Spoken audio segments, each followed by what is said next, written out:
आप देख रहे हैं इंडिया टाउन न्यूज, भारत की बात। नमस्कार, आप देख रहे हैं इंडिया टाउन न्यूज और मैं हूं आपके साथ मर्सी। आज की बड़ी खबर छत्तीसगढ़ के गरियाबंद से है। जंगल का हरा सोना यानी तेंदुपत्ता की तस्करी को लेकर सामने आई है एक चौंकाने वाली साजिश के बारे में आज आपको हम बताएंगे। दरअसल ओडिशा से छत्तीसगढ़ की सीमा पर 110 बोरा तेंदुपत्ता पकड़े जाने के बाद न सिर्फ बिचौलियों की भूमिका उजागर हुई है, बल्कि एक संगठित सिंडिकेट की परतें भी खुलने लगी है।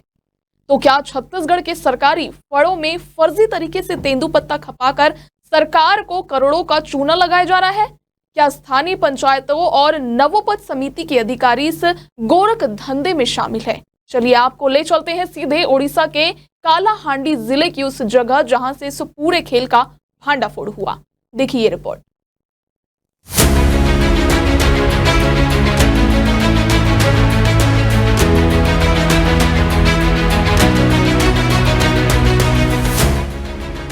ये दृश्य है कालाहांडी जिले के धर्मगढ़ रेंज के बड़के दुगुड़ा गांव के पास का। शुक्रवार की शाम ग्रामीणों को एक संदिग्ध मेटाडोर दिखाई दिया। संदेह होने पर जब ग्रामीणों ने वाहन को रोका और जांच की तो उसमें 110 बोरा सूखा तेंदुपत्ता भरा मिला। इस मेटाडोर की नंबर प्लेट छत्तीसगढ़ की है, CG04 JD 3319। ग्रामीणों ने तत्काल वन विभाग को सूचना दी, लेकिन जब तक अधिकारी मौके पर पहुंचे चालक फरार हो चुका था। हालांकि वाहन में मौजूद हेल्पर को हिरासत में लेकर पूछताछ की जा रही है। हेल्पर की माने तो ये तेंदुपत्ता छत्तीसगढ़ के देवभोग रेंज से एक फड़ में खपाया जाना था और अगर ये खेप वहां पहुंच जाती तो इसकी एवज में सरकार को करीब 5 लाख रुपए का भुगतान करना पड़ता। जी हाँ, ओडिशा में जो है इस तेंदुपत्ते की कीमत करीब 1.25 लाख रुपए आंकी गई है। वहीं छत्तीसगढ़ में से संग्राहकों से खरीदी दिखाकर 5 गुना ज्यादा कीमत वसूली जाती है। अब आपको हम बताते हैं हरा सोना तस्करी फॉर्मूला। सबसे पहले ओडिशा से सस्ता तेंदुपत्ता खरीदा जाता है, फिर छत्तीसगढ़ के संग्राहकों के नाम पर फर्जी एंट्री की जाती है। उसके बाद सरकारी फड़ों में ऊंची दर पर खरीदी दिखाकर पैसा वसूला जाता है और अंत में नुकसान होता है छत्तीसगढ़ सरकार को।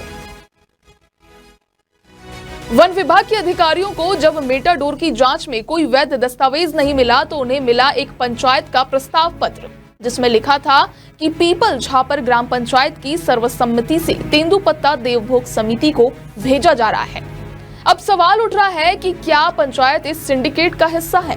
क्या ये दस्तावेज असली है या किसी बड़े अधिकारी की मिलीभगत से तैयार हुआ है? रेंजर भवानी कुंवर ने घटना की पुष्टि की और बताया कि हेल्पर से पूछताछ की जा रही है। वहीं कालाहांडी पश्चिम डिवीजन के SDO ओंकार दास की अगुवाई में पूरी कार्रवाई अंजाम दी गई। पर हैरानी की बात यह है कि देवभोग रेंज के अधिकारियों को इस घटना की जानकारी 20 घंटे बाद भी नहीं थी। तो क्या इस चुप्पी के पीछे कोई गहरी साजिश है? क्या देवभोग रेंज के कुछ अफसर जानबूझकर आंख मूंदे बैठे हुए थे? वन विभाग के सूत्रों का कहना है कि ये कोई एकल मामला नहीं है, बल्कि एक संगठित सिंडिकेट का हिस्सा है। कुछ वनोपज समितियों से जुड़े बड़े अधिकारी कथित रूप से ओडिशा से तेंदुपत्ता लाकर छत्तीसगढ़ के संग्राहकों के नाम फर्जी खरीद दिखा रहे हैं। इस खेल की योजना इतनी सीधे तरीके से बनाई गई कि संग्राहकों के खातों में पहले से ही तेंदुपत्ते की एंट्री कर दी गई थी, ताकि पकड़े जाने पर इसे वैध बताया जा सके। गरियाबंद के DFO लक्ष्मण सिंह का कहना है कि अब तक उन्हें इस कार्रवाई की कोई लिखित सूचना प्राप्त नहीं हुई है। यदि जांच में ये सिद्ध होता है कि मामला उनके कार्यक्षेत्र से जुड़ा है तो कड़ी कार्रवाई की जाएगी। जंगल का हरा सोना यानी तेंदुपत्ता आदिवासी आजीविका का एक बड़ा जरिया है, लेकिन जब इस पर भी भ्रष्टाचार और तस्करी का शिकंजा कसने लगे तो सरकार और समाज दोनों को सजग होने की जरूरत है। ग्रामीणों की सतर्कता से इस बार सरकार को लाखों के नुकसान से बचा लिया गया, पर सवाल ये है अगली बार कौन बचाएगा?